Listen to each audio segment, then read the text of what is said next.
Let's talk about your future goals. Yeah, for sure. So, um, my goal really, for me and my business, and I think this is one of the beauties of business ownership is the sky's the limit. In fact, one of the greatest pieces of counsel that I got when I started my business was through podcasting and reading, was to really start with the end goal and really sort of design, what do you want in life, right? Not don't even think about your business just yet. Like, what do you want?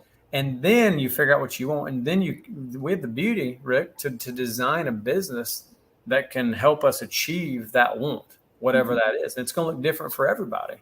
Some people are happy out there building so many decks a year, and that's all they want to do is go build a deck, and they want to earn a good, honest living, and that's fine. Others of us, like myself, want to have a small, thriving business, and that's what my goal. I'm not looking to be a big enterprise necessarily. I would like to be sitting at the $4 to $6 million mark in the next, 3 years. I'd say 3 to 5 years, and just have a healthy, profitable, thriving business that is really doing a good work in the community and is known just to be a contractor of utmost integrity and service and execution. We've got some big goals, man. One of our big goals, honestly, is we want to be able to commit, and we just started doing this year, where we guarantee we finish on time and on budget, or we pay you, basically liquidated damages type thing. And that's unheard of in the residential world. And I just don't see any reason why a professional contractor can't execute at that level. And it's not a sales gimmick. It's not to pull people in and hoodwink them. It's just, listen, if you want a professional, we're your guy, and we're not perfect, but we'll put it in writing. And where we mess up, if it costs you, it should cost us. Yeah, sure. So that's a big goal. Let's see. One big thing I would say about my goal personally, Rick, is I've been doing this a long time.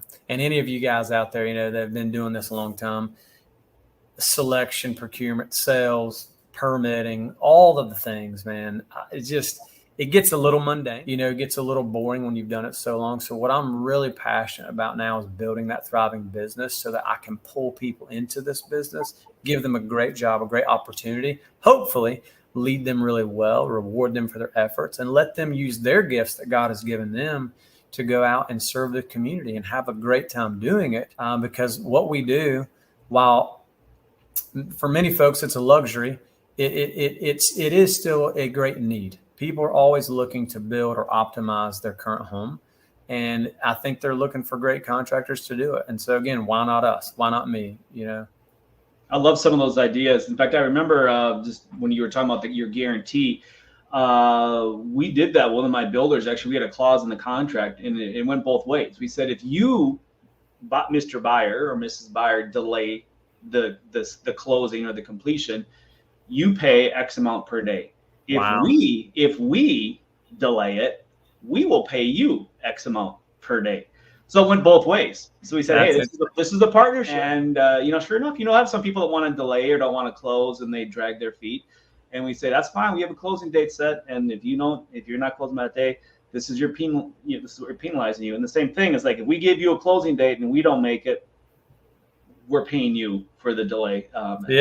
So it went both ways, and it was actually pretty successful. People did appreciate that we were willing to do that. But I like where you're going with your future growth goals and for the company. So you think sitting right at, like you said, right around that $5-6 million a year is kind of like where you'd like to sort of just run a really profitable, efficient business that allows you to do some of the bigger things in the community, in your local community. It feels like a good goal right now, Rick, but we'll see how things go. I mean, I'm at a point now, that sort of 2 million, 2.5 million, even if we get to the 3 million next year, I think we're in this, I'm not a business expert, guys. So but I think we're in this real crux of a position of, we've broke 1 million and we're doing well, but to scale and to hit 3 and 4 and 5 and 6, you've got to